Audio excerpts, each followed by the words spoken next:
E um relatório de parlamentares do Reino Unido fez duras críticas às primeiras respostas do governo britânico à pandemia de Covid. Segundo os parlamentares, o governo demorou a impor medidas restritivas. Daria para comparar com um jogo de futebol, daqueles com dois tempos totalmente diferentes. Um marcado pelo fracasso, outro pela eficiência, com gols. Foi assim que um ex-ministro da Saúde resumiu o inquérito elaborado por uma comissão de parlamentares. Os primeiros casos de Covid no Reino Unido surgiram em janeiro de 2020, quando a China e outros países asiáticos já adotavam o confinamento. O primeiro-ministro britânico fazia graça. Chegou a dizer que cumprimentou pacientes com Covid num hospital. Enquanto Boris Johnson minimizava a ameaça, o público assistia incrédulo a cenas de hospitais lotados e médicos atordoados na Itália.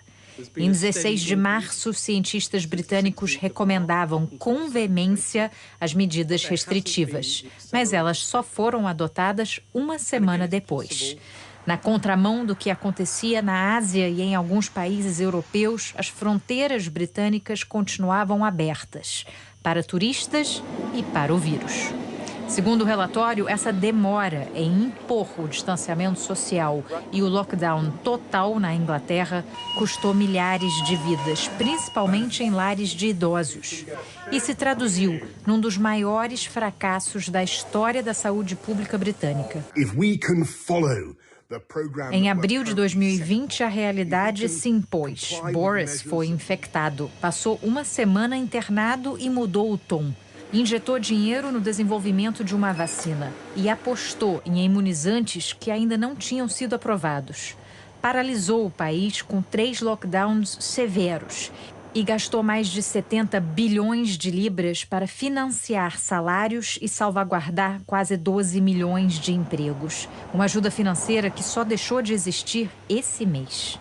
O inquérito de 150 páginas, intitulado Lições Aprendidas, aponta essas atitudes, apesar de tardias, como sucessos na luta contra a Covid. Mas o gol mais bonito desse segundo tempo é, sem dúvida, a campanha de vacinação. O Reino Unido foi um dos primeiros países a vacinar e tem hoje quase 70% da população totalmente imunizada.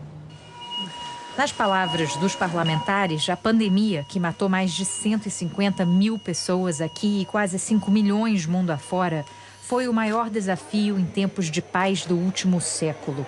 Em maio desse ano, o primeiro-ministro britânico assumiu toda a responsabilidade e pediu desculpas pelo sofrimento coletivo do país.